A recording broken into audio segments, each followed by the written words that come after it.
Si tu es en terminale et que tu passes le bac de spé maths à la fin de l'année, reste ici, on s'entraîne sur un exo de proba, partie 2.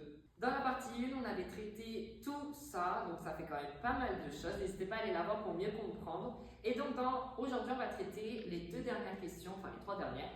Question 6, donc en résolvant une inéquation, déterminer la taille minimale de l'échantillon de clients à contacter pour que la probabilité qu'au moins l'un d'entre eux ne soit pas satisfait soit supérieure à 0,99.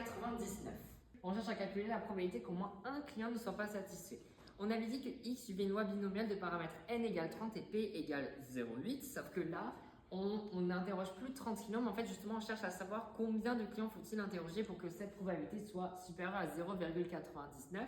Donc là, x, il suit la même loi binomiale, sauf que là, n ne vaut plus 30, mais il vaut n. On ne sait pas combien il vaut, mais c'est justement le but de cette question, c'est de le déterminer. On sait que x compte toujours le nombre de clients satisfaits, sauf que là, on nous dit que au moins un client ne soit pas satisfait.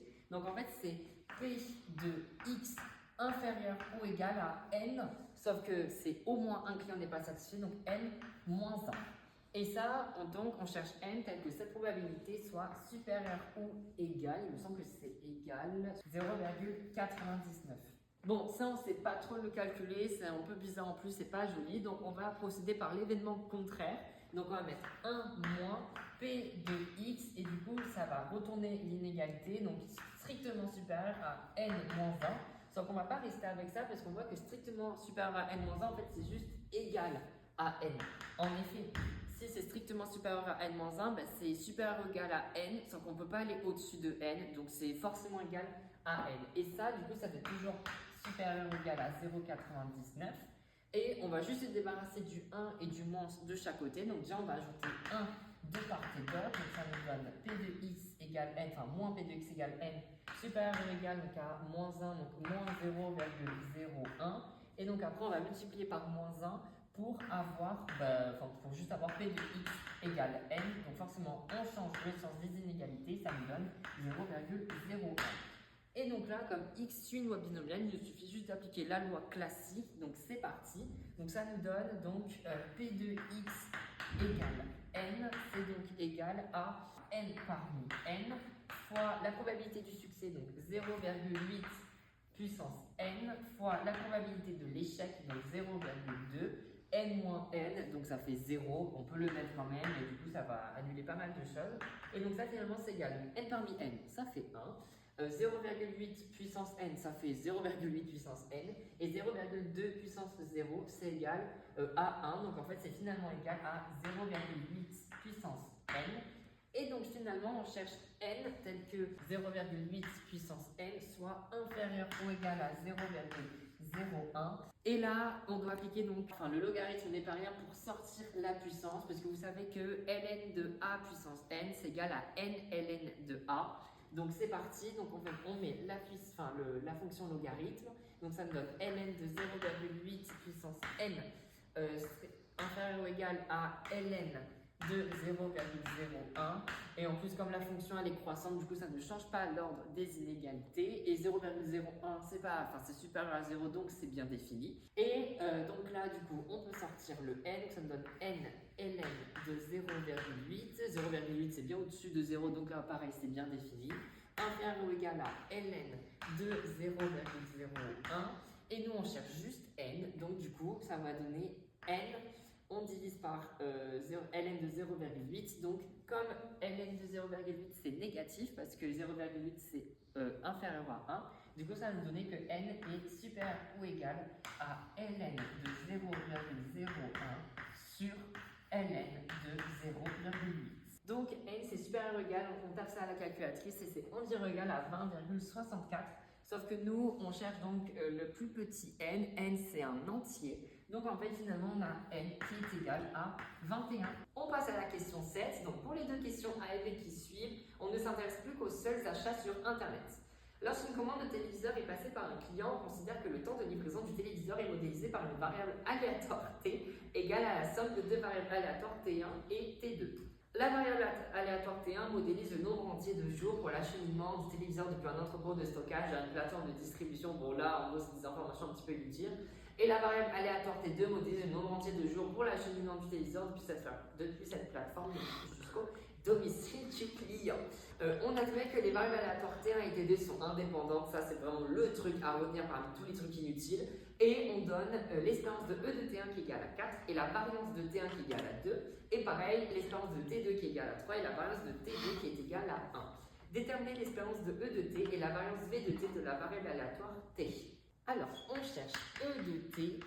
T, on sait que c'est T1 plus T2, donc c'est égal à E de T1 plus T2. Et on sait que l'espérance, elle est linéaire, donc c'est égal finalement à E de T1 plus E de T2. Et donc c'est finalement égal à 4 plus 3, et ça fait donc 7. On fait la même chose pour la variance, donc V de T c'est égal à V de T1 plus T2. Et vous savez que la variance de base, elle n'est pas linéaire, sauf que la T1 et T2 sont indépendants. Donc, on a T1 et T2 qui sont indépendantes. Donc, la variance de T1 plus T2 c'est égal à la variance de T1 plus la variance de T2. Et donc ça nous fait donc 2 plus 1. Et donc ça fait 3. Et on passe à la dernière question, enfin. Un client passe une commande de téléviseur sur Internet. Justifier que la probabilité qu'il reçoive son téléviseur entre 5 et 9 jours après sa commande est supérieure ou égale à 2 tiers. On cherche donc à minorer la probabilité suivante, c'est-à-dire que P de T soit compris entre 5 et 9 jours. Alors par contre, je ne sais pas si c'est strictement, je pense que oui. C'est la probabilité que P de 5 inférieur ou égal à T inférieur ou égal à 9. En effet, T doit être entre 5 et 9 jours. On va juste donc se focaliser sur le 5 inférieur ou égal à T inférieur ou égal à 9. Là, on voit direct qu'il y a du Chebyshev qui va arriver et on sait que pour pouvoir appliquer du Chebyshev, il nous faut donc T moins l'espérance de T. Donc c'est parti, on va se soustraire à gauche, à droite et au milieu par et de l'espérance de T. Donc ça donne T moins E de T, c'est inférieur ou égal à donc 5 moins E de T. E de T, on l'a calculé là-bas, c'est 7. Donc 5 moins 7, ça fait moins 2. Et 9 moins 7, ça fait 2. Et donc là, on voit direct qu'on peut appliquer la valeur absolue. Donc c'est T moins E de T, valeur absolue inférieure ou égale à 2. Donc finalement, cette probabilité et la probabilité que je m'apprête à écrire, en fait, c'est les mêmes. Donc ça, c'est superbe. Bon, là, on voit qu'on a un petit problème et j'ai limite fait exprès de faire l'erreur. Puisqu'on sait que pour appliquer la loi de bien-aimé de Chebyshev, il faut qu'on ait P de valeur absolue de x moins E de x supérieur ou égal à A. Et donc, on sait que l'événement contraire, c'est strictement inférieur ou égal. Strictement inférieur, pardon. Sauf que là, on a inférieur ou égal. Donc là, en fait, il va falloir qu'on se ramène à quelque chose comme ça. Sauf que pour faire ça, on ne peut pas faire ça comme ça, comme bon nous semble. En fait, il faut qu'on revienne de là où on est parti et là, qu'on mette des inégalités strictes. Et donc, si on met des inégalités strictes, là, il faut qu'on baisse de 1, donc il faut qu'on mette 4. Et là, il faut qu'on augmente de 1. Pourquoi? Parce que si on dit que T est supérieur ou égal à 5, si on veut passer à une inégalité, on sait donc que T peut être égal à 5, à 6, à 7, etc. Par contre, du coup, il ne peut pas être égal à 4. Donc, du coup, ça va être T strictement supérieur à 4. Voilà, ça c'était pour la petite aparté. C'est la même idée pour ici. Donc là, du coup, on reconstruit notre raisonnement. Donc 4 moins 7, ça fait donc non pas 3, non pas moins 2, mais moins 3. 10 moins 7, ça fait 3. Et donc là, on peut appliquer la valeur absolue et donc obtenir 3 ici. Et donc là, ça y est, on a notre inégalité stricte avec non pas A égale 2, mais A égale 3. Donc là, c'est parfait. On peut enfin appliquer notre bien-aimé de Chebyshev. D'après l'inégalité de bien-aimé de Chebyshev, on a la probabilité que la valeur absolue de T moins U de T supérieure ou égale à 3. On sait donc qu'elle est inférieure ou égale à 3 neuvièmes, c'est-à-dire 1 tiers, parce que c'est la variance sur A carré, A égale à 3. Et donc nous, on veut l'événement contraire. Donc on va faire 1 moins ça. Donc on va d'abord multiplier par moins 1. Donc ça va donner moins P de valeur absolue de T moins E de T, valeur absolue supérieure ou égale à 3. Et donc là, si on multiplie par quelque chose de négatif, il faut changer le sens. Donc supérieur ou égal à moins 1 tiers.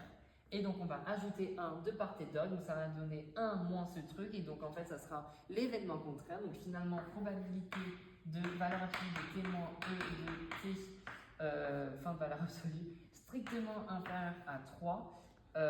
Et donc ça, c'est supérieur ou égal, donc à moins 1 tiers plus 3, donc supérieur ou égal à 2 tiers. Et c'est exactement ce qu'on voulait.